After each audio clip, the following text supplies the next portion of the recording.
Our addiction has been a source of shame to many of us. By working the steps, we can become people we are proud to be. We can freely tell the truth about ourselves, for we have nothing to hide. Just for today, I will walk the path of self-acceptance, and I will show up, tell the truth, and work the steps. Yeah, I like that one.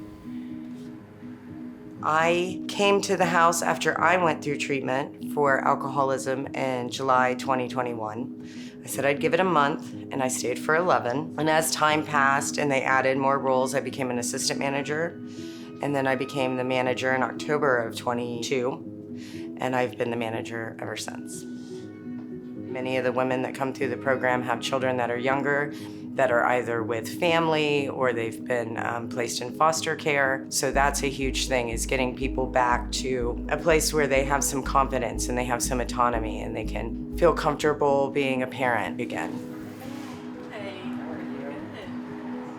If people experience addiction and they live this certain way for a really long period of time, taking the substances out is a major life change. And then they get clean and stay clean for a little while. And then you throw being a mom back into the mix to maybe someone that has never adequately parented without the use of drugs.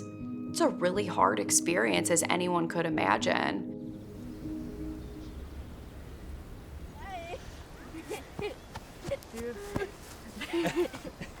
I don't know. I don't have any food or anything, and my stuff's in the car. Are you embarrassed? I got clean almost 11 years ago. Even though they were young and they don't necessarily remember everything, I definitely feel like I damaged them in some form. And it hurts as a mother. So I was abused as a child. My mom would drug us. Her boyfriends would beat us, lock us in closets. She ended up going to prison for long term, and so I ended up adopted. I feel like as a teenager, it was already kind of too late, that I was already introduced into the drugs and the lifestyle. I guess I was kind of self-medicating because I couldn't handle all the trauma and stuff and not knowing how to handle it. When I decided to get clean, it was already too late. I lost my children. I had nothing. It hurt because I didn't want to be like my mother, and she had lost all her kids and all this. And so it kind of motivated me to do better for my children.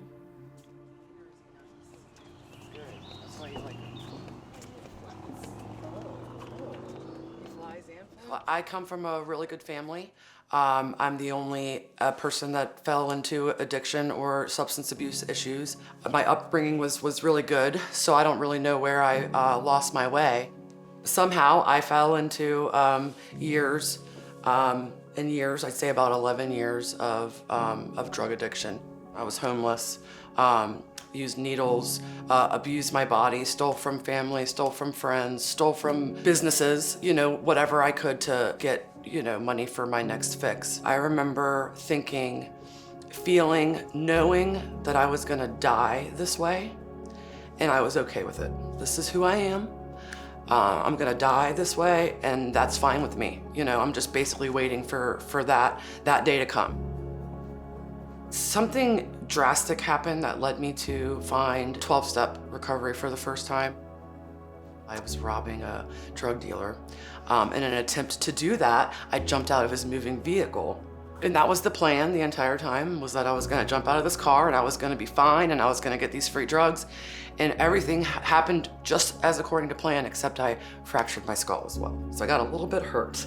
And I was sent to this respite center for homeless people that are injured. And so they knew that I was on drugs, and they got me a place at a treatment center, a local treatment center. But I had a friend that I was in treatment with. After treatment, she went to House of Freedom and Miracles, and she's wanted me to come there with her. And it was telling me all the great things about it and why it was successful, and it has structure and rules.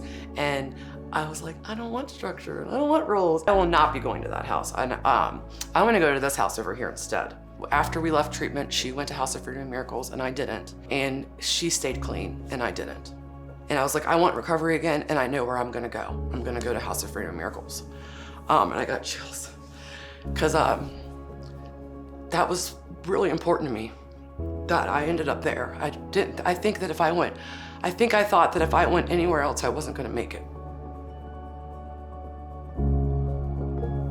After leaving House of Freedom and Miracles, I moved in with a boyfriend. We became pregnant. It was not long after I gave birth that we ended up relapsing together.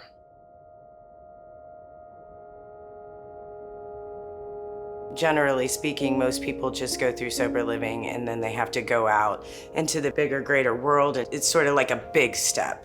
People go out and they find an apartment in an area that they can afford, but it's not so nice, and you can't prevent the drugs and alcohol that will be around.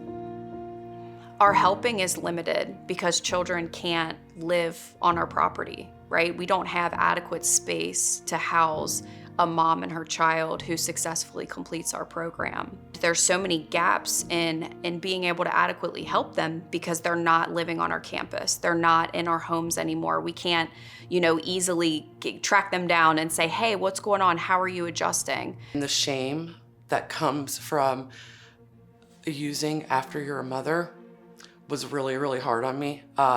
Being like, this is the gift I always wanted in my life, was a child. And now I'm getting high again. That was really hard. And shameful, that's the best word I can describe, shame. And fear of coming back to recovery after that. Even though deep down I knew that people could understand and could relate, it kept me away for quite a few months. I stayed at HFM for about 10 months. I wasn't allowed to see my children until I had almost a year clean. I got my own apartment, and then my kid's dad handed my daughter right back. It's already overwhelming when you move out on your own. You don't have that accountability. You don't have the people surrounding you. And it's very hard. That change is very hard. Transitioning back to motherhood, transitioning back to being a parent is so overwhelming. And what happens is they make the decision to get high again because they don't have any other tools, right? They're experiencing this feeling of being overwhelmed. I'm a parent. I have all of this stuff on my plate now. I can't go to meetings anymore. I can't call my sponsor anymore. I don't have the time. It's not easy getting them back without the help. And, I didn't have anyone making me go to meetings. I didn't have anyone making me do step work. I knew to bathe and feed my kids, the basics, but I didn't know how to connect. I didn't know any of that. And I wish I had that help because it would have been a lot smoother of a process.